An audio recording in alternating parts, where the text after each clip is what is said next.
We're going to be getting into, I know, the verse that everybody's been waiting for because we've been talking about this for a while, about starting off all the way back with Moses. As a matter of fact, let me say this, that one of the reasons we've taken so long, because this is really the meat of what I wanted to get to, but we started all the way back in Moses to build the case. Think of it almost like a legal case in court. You know, you need to know all of the different information, all the background information to understand really what's going on. And so we started off in Moses. We'll do a little bit of a review tonight. But we took our time getting through this. I've noticed that, however, most people, when it certainly comes to trying to learn things on the internet, everybody just wants to know what the quick answer is. Just tell me, you know, the bottom line. The problem with that is when you get the bottom line, you don't know how we got to the bottom line. It's just not satisfying. You don't understand the bottom line. And if we don't understand how we got there, then people just fall back on whatever it is that they were taught denominationally. And certainly this is new to me too. I mean, I've gone back and forth with this over the years, but I never really understood the history. I didn't understand the entirety of how the book goes together until recently. And I've been doing this for maybe 7, 8, 9 months now, trying to put all of this together. And this is what I'm presenting to you guys. So I hope it makes sense to you. If it does, wonderful. If it doesn't, certainly just ask God to lead and guide you. That's all that we can do. But I think as we go through this, this is going to make a lot of sense to people. So let's do this. Let's start off here. I want to make the screen a little bit bigger. PM, you got to let me have the screen, brother. Thank you. There we go. There we go. All right, here we go. Sun and Moon Darkened. The sun and moon darkened. Obviously, just check out the picture for a second, right? So there it is, and obviously that is an artist depiction of the burning of the city of Jerusalem, in particular, the burning of the temple. And of course, you see all the Roman soldiers that are out there, and the smoke is so thick. The whole city is burning. The smoke is so thick. If you look in the background, just beyond where it says moon, if you look in the background, you can see the sun. Or actually, you can see the sun as it is dimmed, as it is darkened. And I think, this picture is a huge Easter egg to try to help us understand what's actually being said. But we'll get there in just a few seconds. I thought that was just worth mentioning. Take a look at that picture. If a picture's worth 1,000 words, this one is definitely worth 10,000. Okay, so here we go. Quick review. I don't want to do this extensive review, but a quick review, just because I've had a lot of people come in and comment, and I know they didn't watch the previous messages, and certainly you really need to go back and watch all the stuff that leads us up to this, rather than just trying to comment on the one video. Realize how we got here. So here's just a really quick review for everybody. Plus, it's been a week since we've been together, so I think a review is called for. Here is a quick review. We started off all the way back, I don't know how, whenever, in Deuteronomy, talking about the words of Moses and his warning to the house of Israel in Moses' day of what's going to happen if indeed you break the covenant, if you fall away, if you rebel against Elohim, if you do not keep the commandments. There are blessings, but there are also curses. And of course, nobody wants to believe that there are curses. Nobody wants consequences for what we do. We all do this all the time. You get pulled over by a cop, and you're upset at the cop that he's given us a ticket, but we were going 65 miles an hour in a 40-mile-an-hour speed zone. And we're upset at the cop because we don't like consequences. And unfortunately, there are consequences to the things we do. It's part of being an adult. You have to realize that there are consequences. And for a long time, Israel did not realize or did not believe that there are consequences until they did. And so here is Moses' warning of the consequences of breaking the covenant. This is Deuteronomy chapter 28, verse 36. It says, Yahuwah brings you and the king whom you set over you, that is the king of Israel, king of Judah in this particular case, and historically, who you set over you to a nation which neither you nor your fathers have known. This will be the consequence of breaking the Torah. And there you shall serve other mighty ones, wood and stone. Thus you shall become an astonishment, a proverb, and a mockery among all the peoples to which Yah delivers you. And we're referring here to, or we can refer to this or look at the Babylonian captivity as a fulfillment of this, because this is exactly what happened. It wasn't just the people that were taken to Babylon, the king was taken to Babylon, and they were made a mockery of. And eventually, of course, it ends with the destruction of not just the city, not just the people, but with the temple itself. The temple is destroyed by Nebuchadnezzar's armies. Daniel, Ezekiel, and others are in Babylon, and at the end of their captivity, because this wasn't it. This wasn't the end of the story for Israel, but it was proof that what Moses said happens. It was confirming the covenant that Moses said. And so in Daniel 9, in referring to this, Daniel prays about the situation they're in, knowing that because of the book of Jeremiah, he knows the situation's almost over, so he wants to know what's next. But first he repents. Listen to the words of Daniel. This is so important. It says, O Yahuwah, to you is the righteousness, and to us shame of face. They were made a mockery of. You can see the connections there between the blue and the orange and the orange, just some color coding, as it is this day. To the men of Judah, to the inhabitants of Jerusalem, and all Israel, those near and those far off, in all the lands which you have driven them, all over Babylon. It says, because of their trespass, which they have trespassed against you. And we have not obeyed the voice of Yahuwah our Elohim to walk in his Torah, which he set before us through his servants the prophets. And all Israel have transgressed your truth and turned aside, and as to not obey your voice.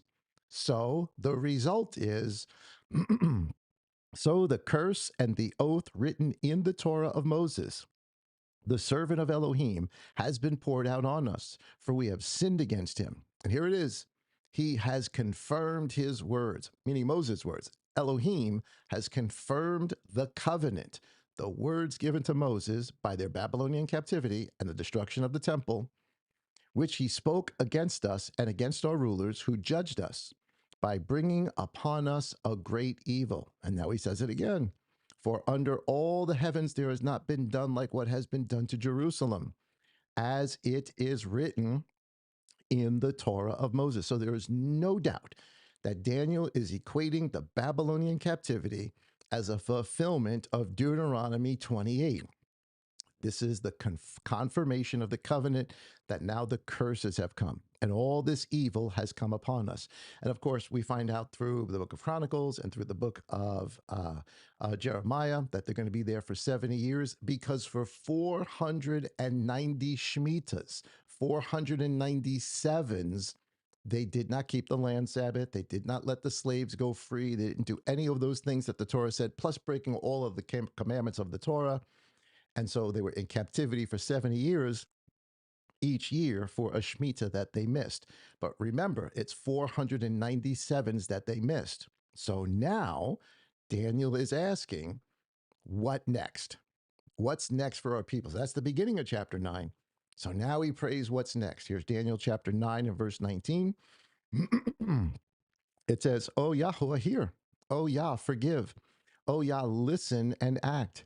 Do not delay for your own sake, my Elohim. For your city and for your people are called by your name." So he wants to know what's happening. What's next? Please, we know our captivity is over. What's next for us? So Elohim sends an angel, Gabriel, and the angel tells him in verse 24, 70 weeks, another 497s. That the first 497s brought them to the destruction of the temple the first time. Now he's telling them there's another 497s for your people. They are decreed for you and your people and for your set apart city. And at the end of this 497 cycle, he's going to put an end to all transgression and multiple other things, but you can go back and you can listen to the previous studies as to what those things are.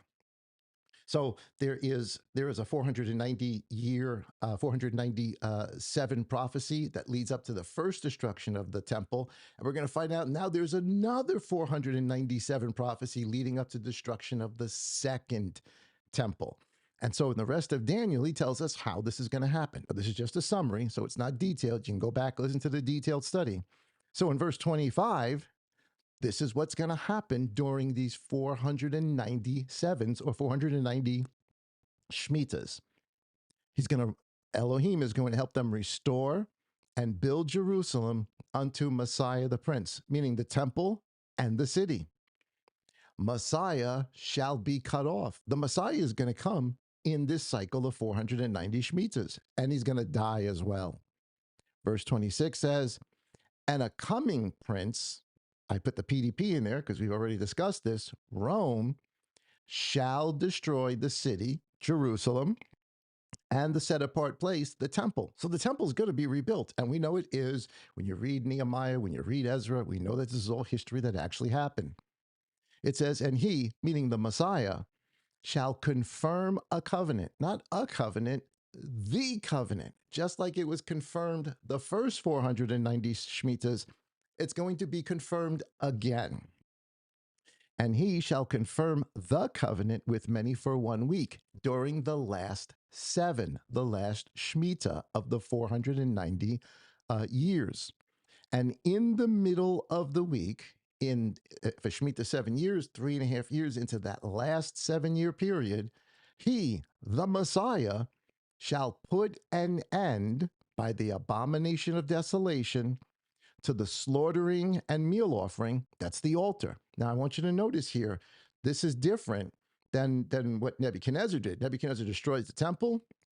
Of course, the altar goes out, all of that, but we know that they restore it. We know that it's rebuilt. There's a prophecy that says they're going to rebuild it, that we read books that said they rebuilt it. But this time he says, when this happens, that the altar is going to be put to an end. Over. It's going to be put to an end by the abomination of desolation, which he speaks about in multiple places, including the example of it when the Greeks come in and slaughter a pig on the altar and set up the altar or set up the idol of Zeus, and they worship Zeus in the actual in the actual temple. The whole Hanukkah story. So he shall put an end through the abomination of desolation to slaughtering and meal offering. The whole temple service, the whole temple sacrificial system, we are being told here, is going to come to an end in the middle of a 7-year period. And we now know the war after the resurrection of Rome and Jerusalem goes from 66 AD to 73 AD, a 7-year period. And in the middle of that 7-year period, the temple falls. That is just too perfect to ignore. So here's what Moses said is going to happen, as well as happened the first time. Deuteronomy chapter 28:49. It says, Yah shall bring a nation against you from afar, from the end of the earth, as swift as the eagle. Now I put Rome in there because what is the very symbol of Rome? The eagle. As swift as the eagle flies. I'm skipping some verses just for time. Verse 52. And they, this coming nation, they shall besiege you at all your gates. But before it said the king and everybody's going to be taken away. Now it's saying this one's going to come like an eagle and is going to besiege you at your gates. Now they don't know about Jerusalem yet. They haven't been brought to Jerusalem. So when Moses is giving this prophecy, there is no Jerusalem yet. But obviously this is the destination that he always wanted his people to get to. So this is a prophecy about the city, Jerusalem, though it's not named, not yet. It's only called the place where Elohim wanted to bring them.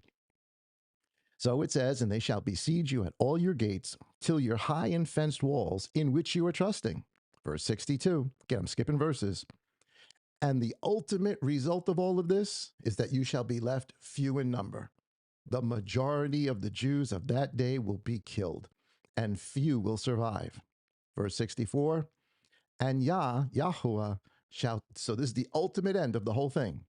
And Yah shall scatter you among all the peoples from one end of the earth to another. Historically, all of this already happened. I mean, in such tremendous detail, which is why we've gone through scripture and use scripture to interpret scripture. We've gone through testimonies of people that were there. We've gone through historical documents. We've gone through outside sources to try to make the point that this isn't just the only time we can be 100% about what prophecy is when prophecy is behind us. That's the only time, because that's called 2020 vision. When prophecy is behind us, then we can figure out all the little intricacies of how it came true. When prophecy is ahead of us, it's a blur. It's a guess. It's a theory. We really don't know. We're guessing. We're using our best knowledge of what did happen, but until it's past, it's there, we really don't know. This we can look back and say we know. So two events, two events are coming. Verse 45, and all these curses. So these events, that is the destruction of the first temple, and now, as he's telling Daniel, another temple in the city is going to be rebuilt and be destroyed again. And the destruction of this second temple, all these curses, Moses says, shall come upon you, and they shall pursue you and overtake you until you are destroyed, because you did not obey the voice of Yahweh your Elohim to guard his commandments and his laws which he commanded you. I want you to notice this. Here it is. I'm going to use blue here maybe to highlight this. And they shall be upon you for a sign and a wonder. The destruction, the destruction of the king and sending the king away to the nations, sending the people away, and now the destruction of the city. These are a sign, a marker, something that will be remembered, something that will be looked at. Why? To remind them that the covenant was confirmed. These two things are a marker, a sign for you, and a wonder, and on your seed forever. So let's think about this. And this is crazy because we find this out later in the book of Josephus, but also in multiple historical documents.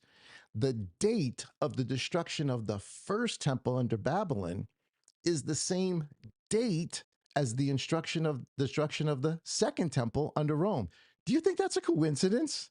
Do you think that, or is Elohim balancing things out? The first 490, temple destroyed. The second 490, temple destroyed on the same date. So, what do our Jewish brethren do today? Every single year since this has been done, they mark that day. They mark as a sign that day, and they remember it. These are days of mourning and weeping. They weep for the destruction of the temple, which is exactly what Moses said. We watch it every year. We don't necessarily do it, but our Jewish brethren that are practicing Judaism, they do it. They mark this day, just like Moses said, because that's the day both temples were destroyed. And it's not just they that mark it. This is such a huge, huge day historically.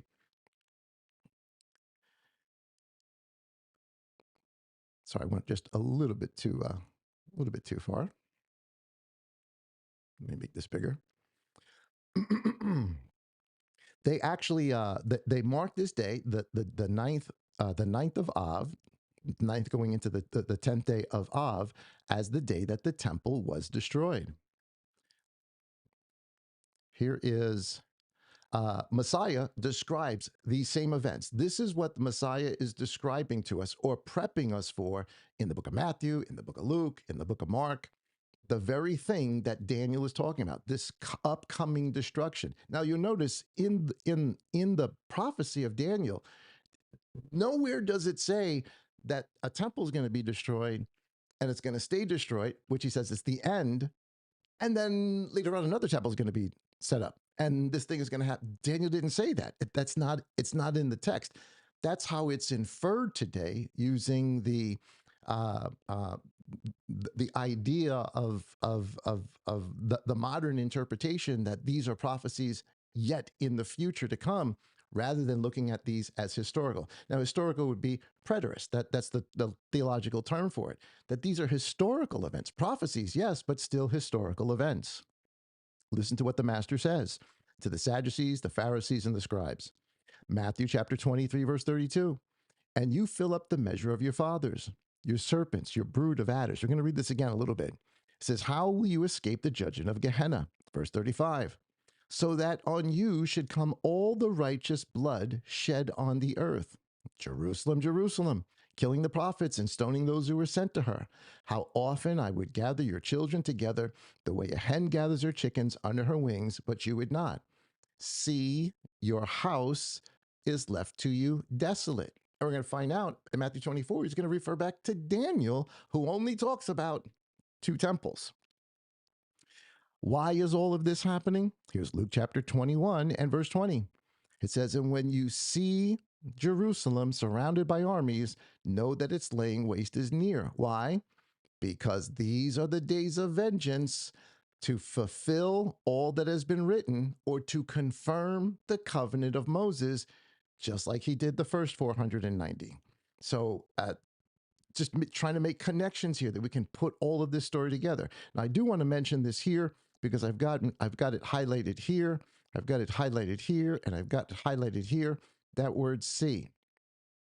He says, when you see Jerusalem surrounded by armies. Now, that definitely would have been something that you could see, but that word see here doesn't necessarily, it can mean to see with your physical eye, but it often means that you perceive, that you realize, that you understand what's happening, that you, when the master says, or when we use a language like, can you see what I'm saying? Well, no, you can't see what I'm saying, but you can understand, you can perceive what I'm saying. That's what he's saying here. When you perceive, when you understand, when you realize that Jerusalem's going to be, that Rome is on its way, you should know then that the temple's going to be destroyed. And who's he talking to? He's talking to the disciples. He's telling them, you should know it. You guys should know this. When you see this, here's Matthew chapter 24, verse 2. It says, and Yeshua said to them, do you not see all these? Truly I say to you, not one stone shall be left upon another at all, which shall not be thrown down. That happened. It's been like that for 2,000 years. That's history. It's empirical. It's real. It's factual. We can point to it. Verse 3, he says, say to us, when shall all of this be? Meaning, when shall the temple be destroyed? And what is the sign of your coming? Now, here's where we get all confused, or I've gotten confused. We've all gotten confused because of the whole dispensational thing, thinking that this is something in the future. What is the sign of your coming? We think they're asking, when's the sign that you're coming back for the second time to establish the kingdom, resurrection? That's not what the question is. The question is, when you're going to, the temple's going to be destroyed. What is the sign of your coming to destroy the temple? This is important. Messiah destroys the temple. I mean, does he do it with his own hands? No, but he's responsible for it. He's the one that does it, which was what the preaching was in the first century and the reason why Stephen is stoned. Go back and look at some of the older studies on this. So what is the sign of your coming? To destroy the temple. And the end of the age. What age? Well, it's actually the end of that 2,000-year period, beginning the last 2,000-year period, but he means the end of the temple age, the end of the altar, which is exactly what Daniel said. He's going to put an end to the altar, to the grain offering, to the meat offering. That's it. It's going to be over. And it's called the abomination of desolation. So when is the end of the age? The age of the temple, of the sacrificial system. Again, Daniel 9, verse 15. So he's quoting from Daniel 9, and he tells him, so when you see, again, it doesn't mean see, because if you see the abomination, if you see the abomination of desolation with your own eyes, you're dead. Because everybody around, by the time the abomination of desolation happens, everybody that could actually physically see it is already dead. What he's saying is, when you realize, when you hear about this, those of you that are outside, because they were supposed to leave Jerusalem, he's warning them now, get out. When you begin to perceive this, when you realize as the armies are coming and all these crazy things have happened, and you realize, you put two and two together, you see, you get out. And when you hear that abomination of desolation is, don't be anywhere in Judah. Get out of Judah, because that's what he's telling them there. So when you see the abomination that lays waste, the shutting down, and the desecration of the holy place, because it's really, the desecration starts way before Rome gets there, but the shutting down of the altar for good, the desolation of the holy place through Gentile sacrifice, because that's what the abomination of desolation is when you read Daniel, spoken of by Daniel the prophet, set up in the set apart place. And he says, he who reads, let him understand. He says, put this together. I'm talking about Daniel's 70th week. I'm talking about chapter 9, the last couple of verses. He's saying, think what I'm saying. He's telling them when this is going to happen, when Daniel's 70th week is going to happen, when you perceive, when you realize Rome's coming, When you realize, you've heard, you perceive the abomination of desolation is coming, get out of Judah. Mark chapter 13, verse 14, he says a very, very similar thing. He says, and when you see the abomination that lays waste, spoken of by Daniel the prophet, set up where it should not be in the temple, he who reads, let him understand. Then let those who are in Judea flee to the mountains. That doesn't mean wait until you hear that the abomination of desolation happened. When you realize it's coming, when you realize this is it, everything Messiah said is happening, which is another factual thing. We know that the Netzarim, the people of the way, when they perceived Rome was coming, they left. The majority of them left, which is why they survived, which is why the people of Elohim survived. So this is all just sort of review to get us to where we are. So did the abomination of desolation actually happen? Give me a second here, guys. It's a little warm. I want to take off this sweater here. So the question is, sorry about that. Did the abomination of desolation actually happen in 70 AD? Yes, absolutely.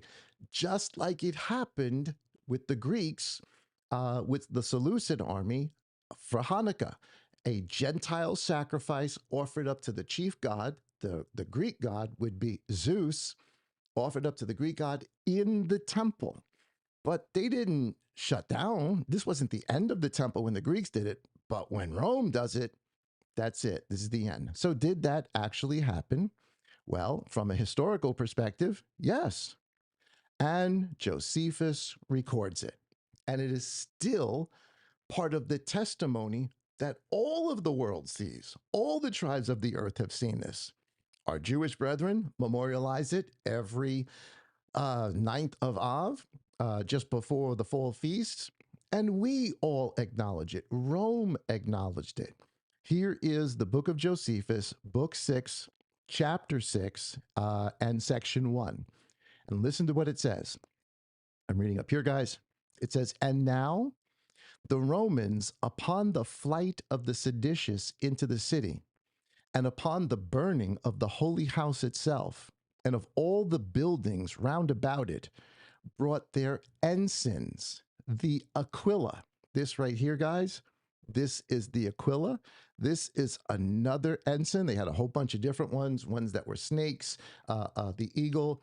These were items of worship. Actually, the Aquila, the eagle, represented the legion, the spirit of the legion, but it also represented Jupiter, the Roman god Jupiter. So what was being brought into the temple? Another god. As the temple is destroyed, as it is, because this happens after the temple's burnt. They can't do this while the temple's burning. This is at the end. The temple's burnt.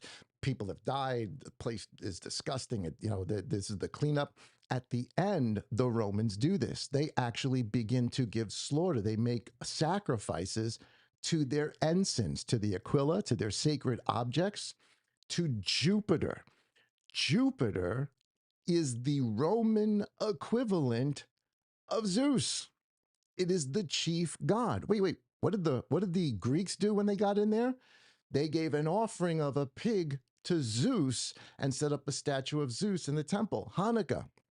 What do the Romans do? The same abomination of desolation. They offer up an offering to Jupiter, the chief god of all the gods of Rome. It's the same thing all over again. It is the abomination of desolation. So he says they brought the buildings round about, and they brought their ensigns, the Aquila, the eagle, the sacred objects, the spirit of the legion, to the temple, and they set them over against its eastern gate. And there did they offer sacrifices to them, and there did they make Titus Imperator, the victorious commander, who winds up becoming Caesar. He himself becomes Caesar, the leader, the god of Rome, with the greatest acclamations of joy. How big of an event was this? This was so big, so important, that it winds up that the Romans, Titus actually creates this here. And it's still here today, shouting out this testimony to all of us. And people from all over the world have gone and walked by this and seen this. It's on the internet, it's everywhere. It is a sign. This is the sign Moses was telling us. This will be a sign to Israel. Every ninth of Av, they're remembering it, but it's a sign to the whole world of what Elohim did, that he means what he says and he says what he means. And this particular arch is a testimony to the destruction of the God of Israel, of the temple in Israel, of the Jewish people. And you can see here that on the inside carvings is depicted all whatever people were brought back as slaves. You can see the menorah that is right here, all the different vessels, all the different gold vessels that they're carrying. This is a celebration, a standing monument in Rome today, that Jupiter, the god Jupiter, the chief of the gods through the Roman army, was worshipped on that sacred ground as that place was destroyed and the altar was shut down for good, and a new monument was put up to that testimony. It's still there. It's still testifying to us today. This is empirical. It's here. It's real. It's history. We can look back on it. You can touch it. You can, well, I don't want to taste it, but you can touch, taste, smell it. It's there. It's actually there. It's not theory about what might happen. It's history about what did happen. And obviously, all of these memorials are set up so that we do not ever forget it. So, yes, did the abomination of desolation happen? Yes. But when Messiah tells us about the abomination, that's the thing that happens at the end of it. But he's telling us now, because he's telling them now, this is what you need to look for. This is what's going to happen. Realize when this happens that, or when you realize this is happening, get out. Then he tells them the rest of the story. You know, if these days aren't shortened, no flesh is going to live. False messiahs are going to come up. Oh, no, we went through all of that just a couple of weeks ago. You can go back and go through all of that history. So I want to show you guys something before we jump into the next slide. How important it is for the Jews, certainly of the first century in the temple, not to have any graven image. Now, obviously, you know, in the temple you had the images of the angels and stuff, but that was okay. That's not what you worship. But the Roman eagle represented Jupiter, a god. And it was a huge, huge no-no. Now, this is a clip. Hopefully this will play good for us. This is a clip from the mini-series called The Bible. I think this came out around 2012, 2013. It's multiple series. I think this is number 6 on it, episode 6. And I want to show you this because it's the whole story of the Bible, starting all the way from the flood, all the way through Abraham, all the way up to the Messiah. And in this depiction, in this video of it, short little 2-minute video, it shows that the Romans, way before Messiah, way before 70 AD, at some point they put they put the Aquila, they put the eagle up on the temple, and the Jews freaked out. And they did everything they could to destroy it. Lots of people died trying to do it. Eventually, Rome took it down.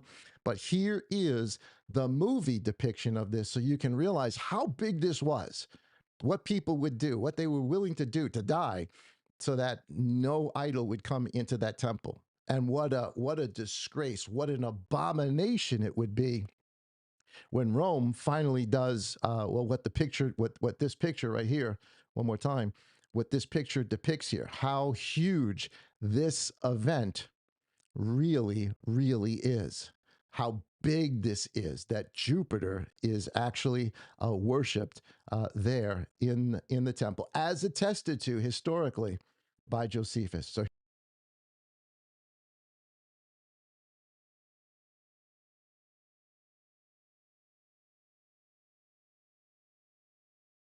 over the next 500 years, their tiny nation is attacked again and again.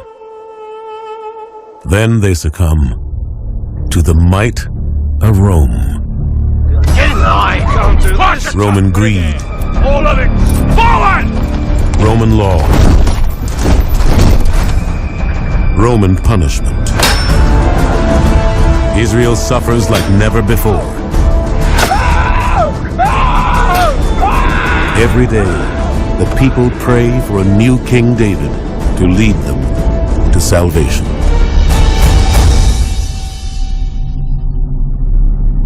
some refuse to wait. In Jerusalem, a Roman eagle soars above the Jews' new holy temple, an abomination to their faith. It must be removed.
I think you guys kind of get the idea by that. Just to our YouTube overwatchers there, all of this is for educational purposes, so please don't ding us for copyright. So you hopefully you get at least a little visual here. That was an abomination. So doing it here, this is the abomination that just makes everything desolate. It's closed. It's shut down. Altar's done. It's not open. And it hasn't been there for over 2,000, almost 2,000 years. And so just an artist depiction of it. I just wanted to show you that video to sort of bring it home to you. Again, if you guys want to watch that, it's the Bible series. It's on YouTube. You guys can get it. Again, I think it was like 2012, 2013, 2014, somewhere in there. It's okay. It's decent, but that's just was really neat to be able to see that and to realize how serious it was to have the god of Rome, Jupiter, over the temple, because that showed that he was God over Elohim, and of course it does again later on. All right, so let's move along a little bit then. I got a lot of stuff to go over. Time. Okay, so here we go. So let's pick up the narrative now. So he's talking about all the wars, the rumors of wars, all of that stuff. That's with regard to Jerusalem. What's going on in Jerusalem? There's a civil war going on in Jerusalem. The people that were trying to take down the eagle there, they would be the zealots. That was a sect that was against another sect. People were killing each other in Jerusalem before the Romans even got there. There was a civil war going on. They were killing each other, destroying things. There was blood all over the altar. People died on the temple. The city was divided into three parts before the Romans even got there. That's why he says when you see wars and rumors of wars, it's not the end yet, but it's getting close to it. And that's what was going on inside of Jerusalem, as attested to us by the historian Josephus. So the Messiah then tells us when Rome finally does come, he says, for as the lightning comes from the east and shines to the west, so shall also the coming of the son of Adam be, the son of man. Remember, again, we're looking at this from the historical perspective. He's not talking about the second coming. He's not talking about the resurrection.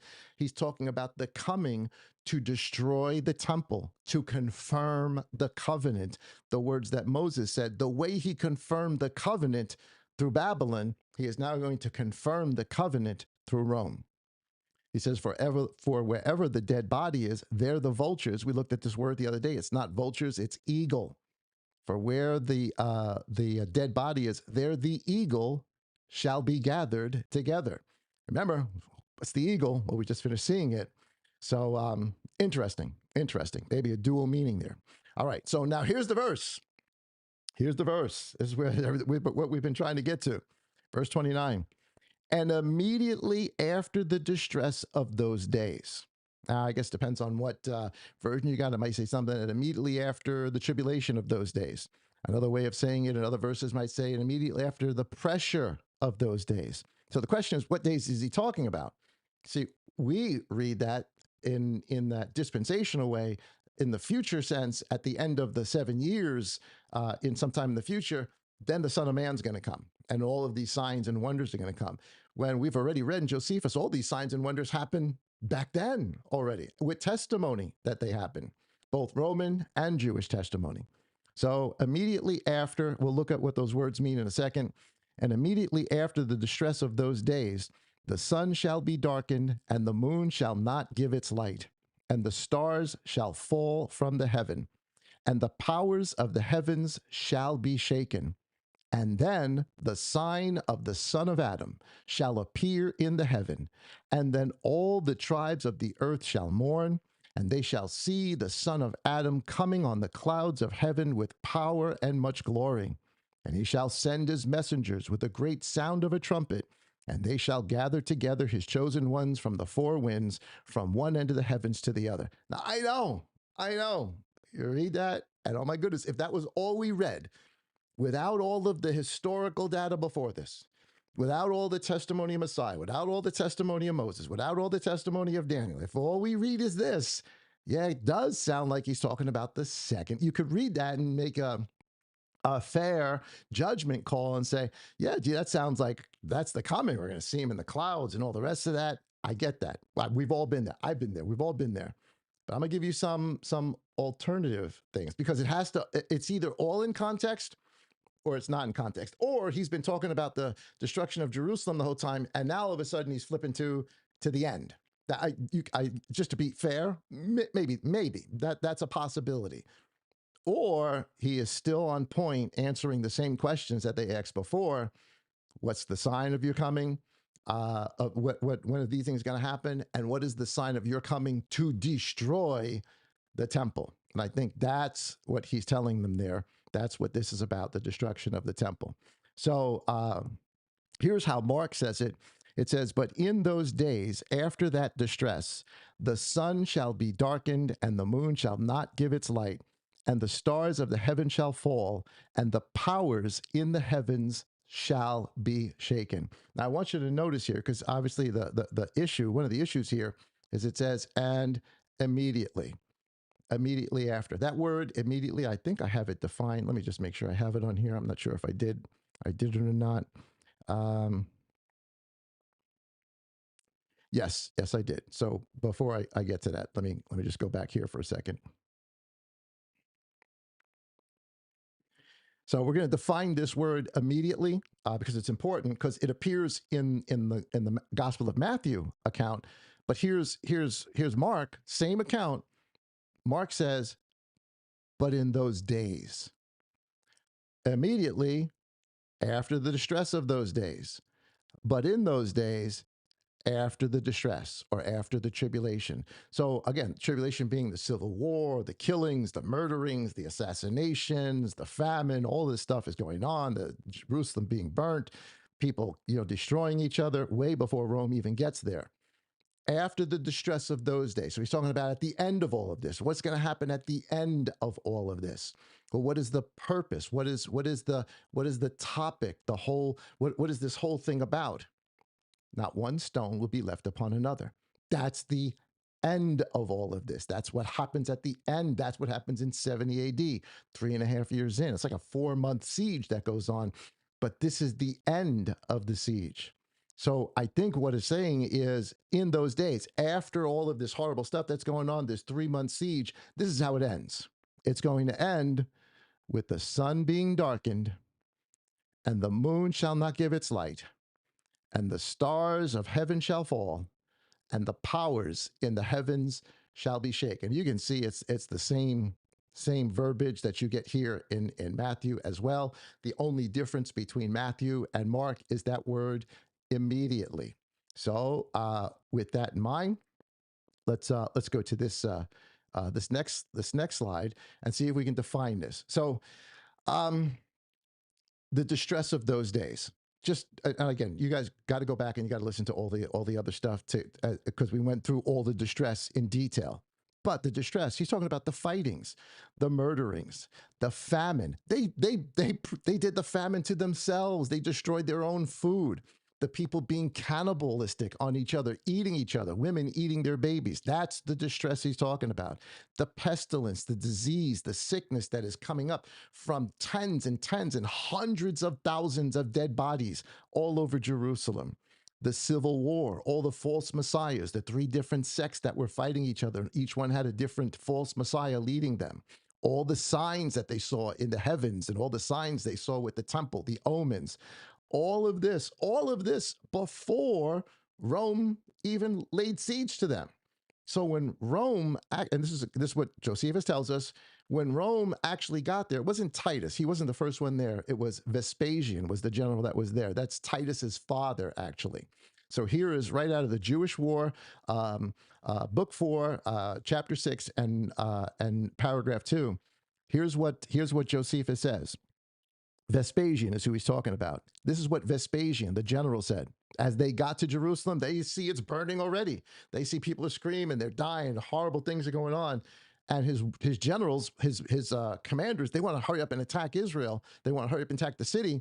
And Vespasian says, if we begin the attack now, we shall unite the enemy against ourselves. But if we wait, we shall have fewer enemies, because they will be consumed by their own sedition. God is a better general than I am. Of course, he's talking about Jupiter. God is a better general than I am. He is delivering the Jews to the Romans without any exertion on our part and granting our army a victory without danger.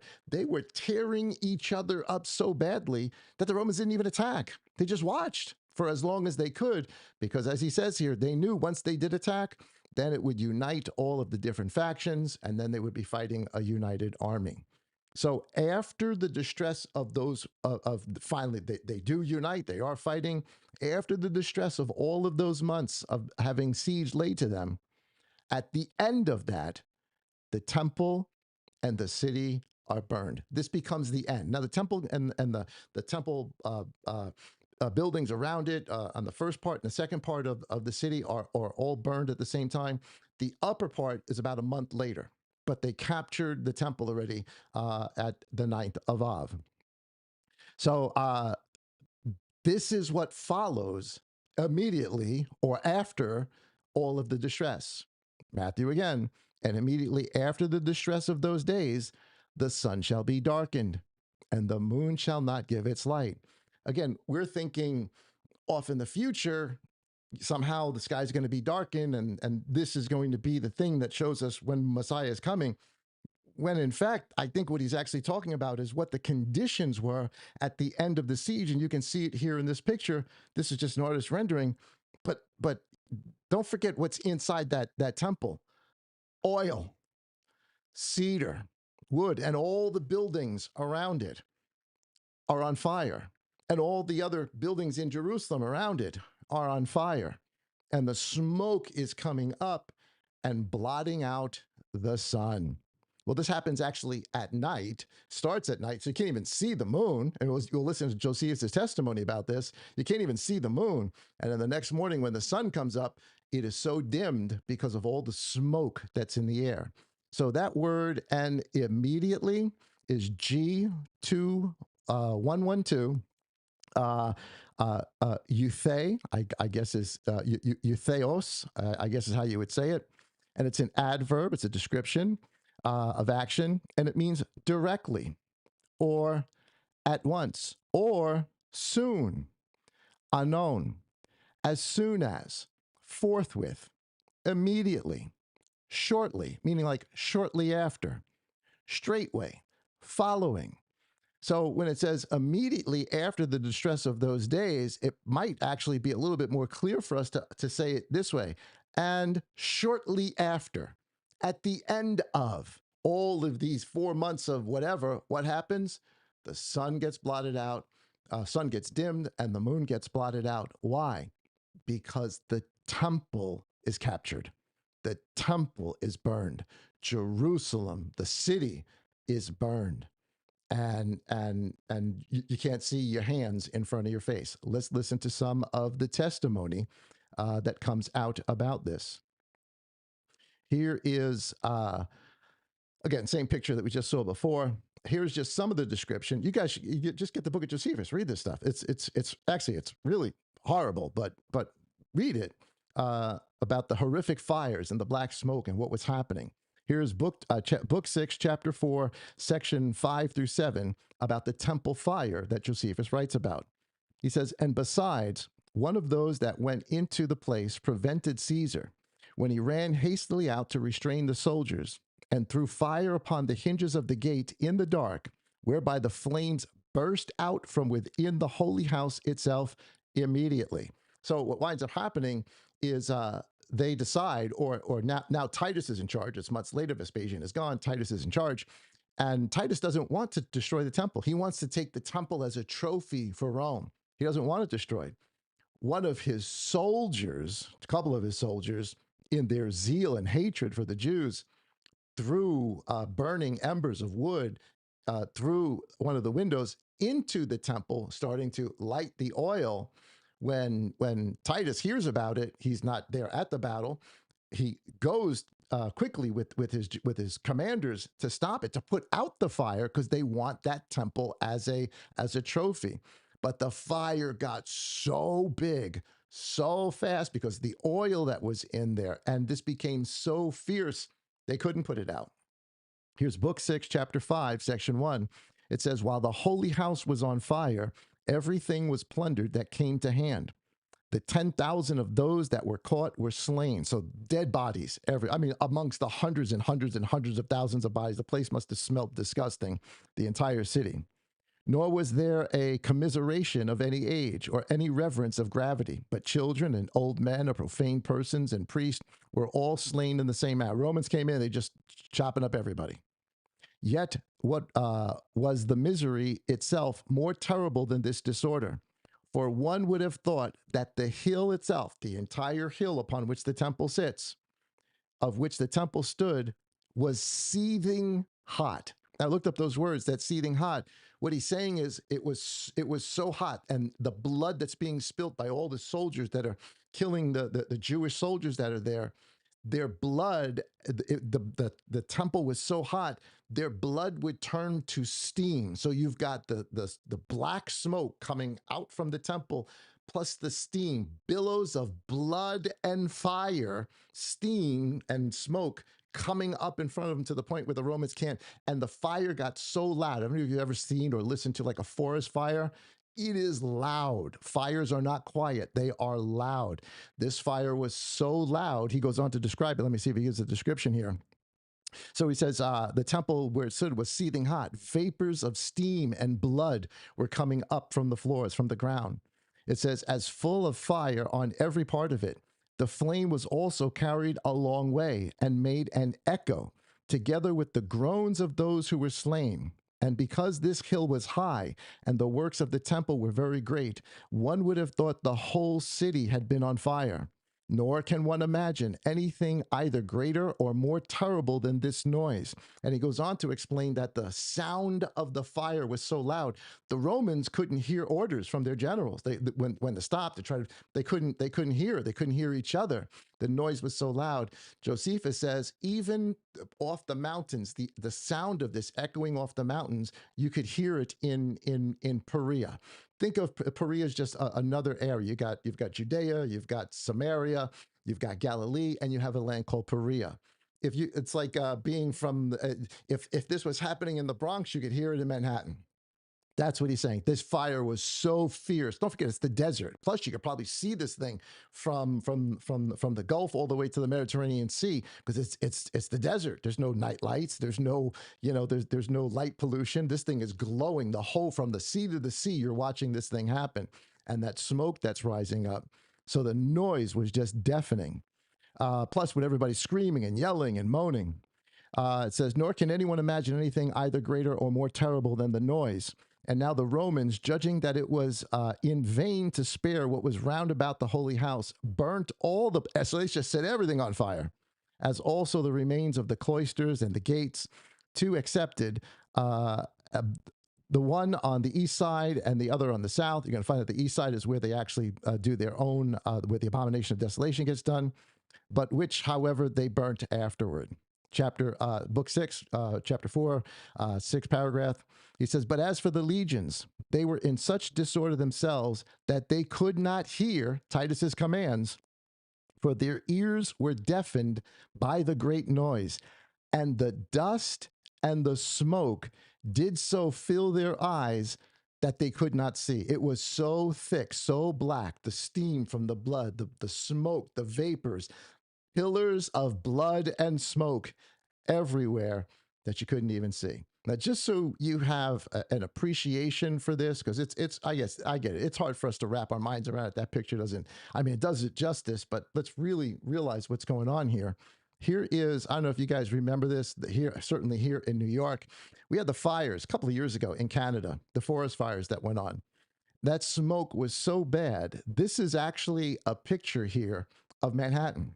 This is the Freedom Tower right here. This is the Freedom Tower at midday, 12 o'clock in the afternoon. And look at that sun. Here's just another forest fire. You can see the sun through the smoke. And here it is again. This is the Freedom Tower. And there's the sun. You can still see the sun, or the sun's at midday. That's a bright bulb, but you could actually look right straight at it. You couldn't see it because it was dimmed. Moon, couldn't see it all. But the sun, it was dimmed. This is what is spoken about. Now, we're going to get into Acts chapter 2. We don't have a lot of time to get into it today. In fact, I'm almost out of time now. I'm going to go 5 minutes over, if that's okay with everybody, just to finish this. Acts chapter 2, verse 19. "And I shall show wonders in the heavens above and signs in the earth beneath, blood and fire and vapors of smoke, of fire and blood.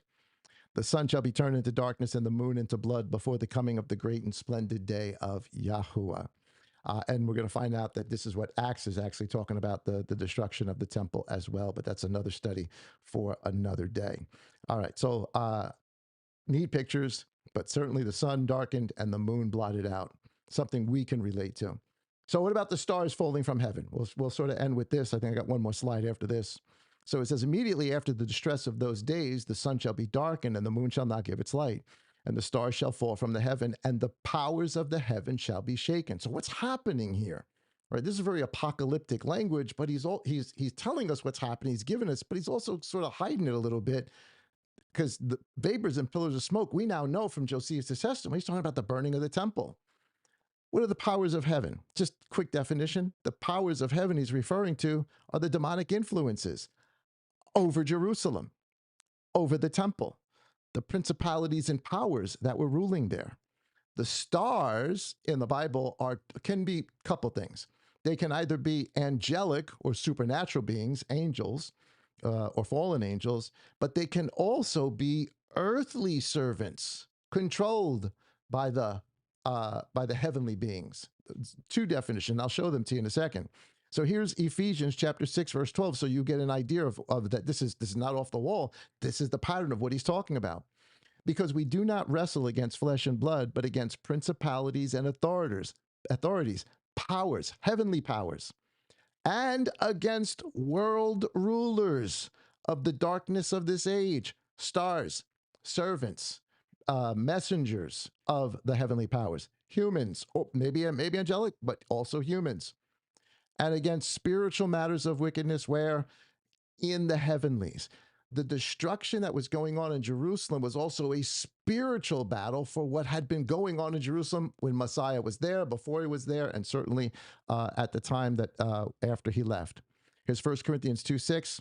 "Yet we speak wisdom among those who are perfect, and not the wisdom of this age, nor of the rulers of this age." And he's referring to the Sadducees and Pharisees that are being brought to nothing. Now, when he wrote this here, the temple had been destroyed. He knows it's going down, and he says they're going to be brought to nothing. Here's second. Notice they are called the rulers of this age. 2 Corinthians 4:4, "In whom the mighty one, the God of this age, has blinded the minds of the unbelieving, so that the enlightening of the good news of the glory of Messiah, who is the likeness of Elohim, does not shine in them." Who did this? The God of this age, who has the rulers of this age, the Pharisees and Sadducees, working for him. So what is the destruction of Jerusalem about? Is about judging them. which is exactly what Messiah said. It's exactly the words that Messiah said. Guys, here it is. So more examples of stars and fallen angels and all the rest of that. Revelation 12:4. And his tail drew a third of the stars of the heaven and threw them to the earth. And there came to be fighting in the heaven. Michael and his messengers fought against the dragon. And the dragon and his messengers fought, but they were not strong enough, nor was place found for them in heaven any longer. And the great dragon was thrown out, that serpent of old, called the devil and Satan, who leads the world astray. He was thrown to the earth. He and his messengers were thrown out with him. I think what Revelation 12 is depicting is the fall of Jerusalem. We see it both in heaven and we see it on earth. It's happening in both places at the same time. This is why it is Messiah that does it. This is why this is his day of coming to destroy this thing. So we see the effects of it in the heavens and we see the effects of it on the earth. The effects of it in the heavens we're reading about here. The effects of it on the earth is blood and fire and billows of smoke and death on a magnitude unbelievable. And what is he doing? He's judging them. Revelation 1:20, the secret of the seven stars, which you saw in my right hand, and the seven golden lampstands. The seven stars are the earthly shepherds, the messengers of the seven assemblies. So just so you can see, they can be earthly shepherds. And of course, Job 38:7, when the morning stars sang together, meaning the angels, and all the sons of Elohim shouted for joy. So it can be a reference to angels, but it can also be a reference to the people that are controlled by them. And just a neat picture there of war in heaven, and they're being cast down like falling stars. Just apocalyptic language of really what's happening in the spiritual realm. So while this is happening in the spiritual realm, it is manifesting on earth too in the destruction, just like Babylon destroyed, Rome is destroying them. Listen to what the master. So are there servants of Satan? Are there principalities and powers working in Jerusalem? Yes, emphatically. Matthew chapter 23:29. Woe to you, scribes and Pharisees, hypocrites, serpents, brood of adders. That's serpents, brood. That's every word for Satan. You guys are servants of Satan. How could you escape the judgment of Gehenna? He's telling them, how are you going to escape the fire? And I don't think he's talking about the fire of the fire to come. I think he's talking about the fire that's going to come in 70 AD. So that on you should come all the righteous blood shed on the earth. It's going to come on them. And he says, and I'm skipping some verses here, he says, truly I say to you, all this shall come upon this generation of scribes and Pharisees who are serpents and brood of adders. And what's going to happen? Your house is going to be left to you waste. John chapter 8 and verse 44. The master says, you are of your father, the devil, and the desires of your father you wish to do. He was a murderer from the beginning and has not stood in the truth because there is no truth in him. When he speaks a lie, he speaks of his own, for he's a liar and the father of it. Wait, who are the children of the devil? The leaders of Israel were the Pharisees, the Sadducees, the scribes. They were being controlled by principalities and powers. That's why there's a heavenly battle, and we see it as an earthly battle as well, and the end of the altar. Matthew chapter 21, verse 13. And he said to them, it has been written, my house shall be called the house of prayer, but you, the priests, have made it a den of robbers. Matthew chapter 15 and verse 12. His taught ones came to him and said to him, did you know that the Pharisees stumbled when they heard this word, the stuff he said about them, about eating and drinking and all the rest of that? But he answering and said, every plant which my heavenly Father has not planted shall be uprooted. He's telling them the Pharisees are not from Elohim. They're not of God. They're not of Yah. Leave them alone. They are the blind leaders of the blind. Matthew chapter 13, verse 37. If Abba didn't plant them, who did? And he answering said to them, he who is sowing the good seed is the son of Adam, and the field is the world. And the good seed, these are the sons of the kingdom. But the darnel, the weeds, are the sons, the stars, the messengers of the wicked one. And the enemy who sowed them is the devil. So whatever's going on in the heavens has a manifestation here down on the earth. And Messiah is wiping it all clean by destroying them all that are in the temple. And when he does it, the sun and the moon get darkened, and the stars fall from the heavens, and the heavenly powers are shaken. And every plant that he did not plant gets uprooted. The axe is at the tree, like John the Baptist says. And I think that's what we're reading about right here. Now, I know I'm leaving you on the cliffhanger because we didn't get into the Son of Man coming on the clouds and all the rest of that. Because I know that's the next question everybody's going to want to ask. We just don't have time to answer it today. So, yes, I'm leaving you on another cliffhanger. I'm sorry. Actually, I'm not. I'm leaving on another cliffhanger. So, you join me next week. Got some neat answers for that. And all of a sudden, you're going to really hopefully begin to see that, oh my goodness, we've really kind of, I think, been looking at this thing the wrong way, which changes a lot of other things down the road as well and makes a lot of other things more clear, foggies up some other things. And then we got to find out what verses are actually about his coming and then try to understand what that actually looks like, not through the lens of the dispensationalism that we've been looking at everything through, but just try to understand it for what it says. Anyway, I hope that you guys enjoyed that. I know I've been talking kind of fast here to try to zip through this whole thing. I don't want to take too long for you guys. I know your time is precious, but thank you so much. But too late, brother. I'm sorry. I should have made the screen bigger. I just saw the thing there. I'm sorry. You can go back and just open it up on your screen. I apologize. Let me go back here. Hopefully these are the verses you were looking at. Here, I'll just do that one more time real quick for you guys. You guys can take a screen grab of that if you want to get the different verses, or just download the notes, guys. Yeah, just download the notes and you'll get all that. Let me make this a little bit bigger for you guys too, so you guys can see that. Those are just the verses we did in Revelation. So hopefully those are the verses you guys were talking about. But yeah, just you can watch it again. You can download the notes. You'll get all the information. Thank you guys so much for hanging out with me tonight. Sorry for going over just a couple of minutes, but I wanted to get through all of this, plus do just a little bit of review. This is not about just reading Matthew 24. This is about reading Moses. This is about reading Jeremiah. This is about reading the book of Joel. This is about reading Daniel. This is about reading the book of Acts. This is about reading Matthew, Mark, and Luke. It's all one story together. And when you put it all together, it makes a lot more sense and it balances out that in 490 Shemitahs, one temple is destroyed, and the prophetic 490 Shemitahs, the second is destroyed, except the second time, it's the end. It's the end of the age. All right, we'll leave it right there, guys. Thank you so much. Have an awesome rest of the week, guys. We'll see you on Friday night for our Hidden Manna. Got a neat conversation to talk about. Talk about revival and what that looks like, plus some things that are kind of going on around the world. And of course, join us on Saturday. Got some really neat information. We're going to be sharing some stuff that I think you hopefully will be able to want to record this message. And maybe this is one that we could probably maybe want to put in Spanish, and you can give it out to family members that speak Spanish. We're going to try to understand the relationship between Torah and the Old Testament and the New Testament, and hopefully do a good job explaining that everybody can easily understand, and we can be equipped then to go out and talk to other people about it. Guys, have an awesome rest of the evening. Thank you so much for watching. Shalom, everybody. Peace.